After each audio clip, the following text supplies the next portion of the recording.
Halo teman-teman, welcome back to my YouTube channel. Jumpa lagi dengan saya Dr. Rudi. Nah, kali ini kita akan membahas suatu penyakit yaitu sirosis hepatis. Simak ya teman-teman.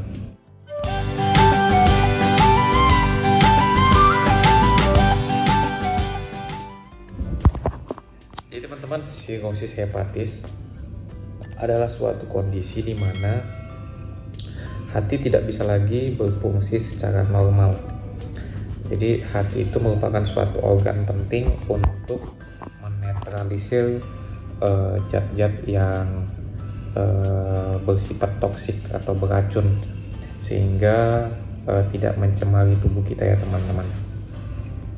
Nah, tetapi hati ini juga selain menetralisir juga sebagai pusat untuk mensintesis enzim-enzim yang penting dan juga untuk merombak sebagai organ metabolisme ya teman-teman, menghasilkan enzim, kemudian menetralisir racun dan juga memetabolisme protein-protein sehingga dapat diserap oleh tubuh ya teman-teman.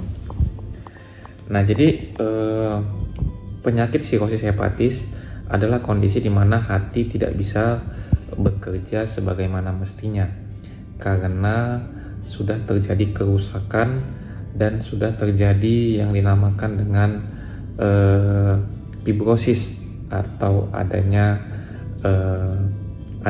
perubahan parenkim hati tersebut sehingga tidak berfungsi sebagaimana mestinya. Nah, penyakit sirosis hepatis ini banyak penyebabnya ya teman-teman. Tetapi pada umumnya sirosis hepatis atau kerusakan hati yang kronik itu disebabkan oleh infeksi virus, yaitu infeksi virus hepatitis B dan juga hepatitis C.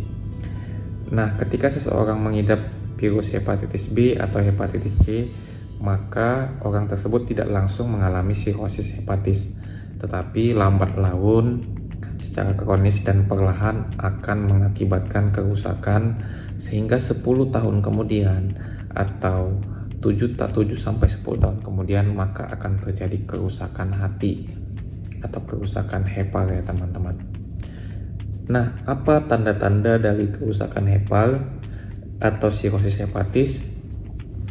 Nah, gejala awalnya sebenarnya banyak ya teman-teman, tapi yang paling jelas terlihat adalah adanya bengkak di seluruh tubuh ya teman-teman, atau perut membesar atau asites.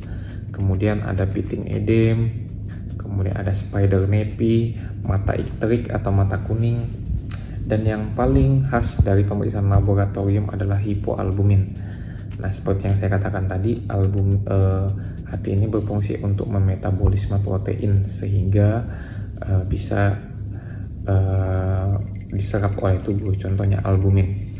Nah, ketika hati tidak bisa berfungsi secara normal, maka albumin tersebut tidak dihasilkan karena sudah adanya kegagalan fungsi hati ya teman-teman. Nah, apa yang harus dilakukan ketika sudah terjadi sirosis hepatis? Maka biasanya sih tidak ada tindakan yang begitu menjamin akan kembali normal seperti semula karena memang hatinya sudah rusak. Nah, nanti dokter biasanya akan memberikan transfusi albumin, oktalbin atau sejenis itu ya teman-teman untuk mensuplementasi kekurangan albumin. Jadi oleh karena itu untuk mencegah terjadinya kerusakan hati atau sirosis hepatis, maka perlu untuk mendeteksi secara dini apakah orang-orang yang beresiko itu memiliki atau mengidap hepatitis B atau hepatitis C, di mana hepatitis B dan hepatitis C ini ditularkan dari hubungan seksual ya teman-teman. Jadi orang-orang pelaku seks komersial ataupun orang-orang yang melakukan hubungan seks bebas, nah itu sangat beresiko untuk mengidap hepatitis B dan hepatitis C. Maka perlu dilakukan pemeriksaan laboratorium untuk mencegah terjadinya kerusakan hati yang menahun atau sirosis hepatis tadi.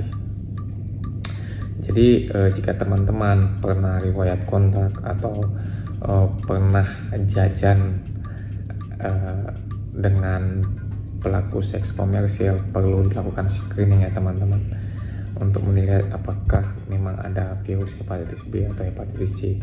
Atau tanda mata kuning atau sklera ikterik juga bisa menjadi pertanda bahwa seseorang bisa mengalami atau mengidap virus hepatitis B atau hepatitis C. Jadi perlu untuk pemeriksaan laboratorium.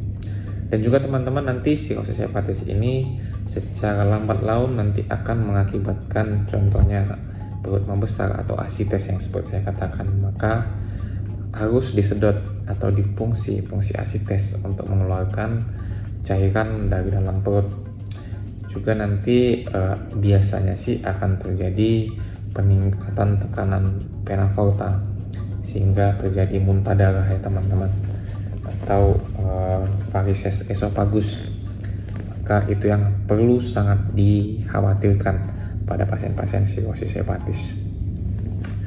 Oke teman-teman, cukup sekian informasi singkat saya tentang penyakit sirosis hepatis, penyebab tersering dari sirosis hepatis, dan apa hal-hal yang harus diwaspadai pada penyakit sirosis hepatis.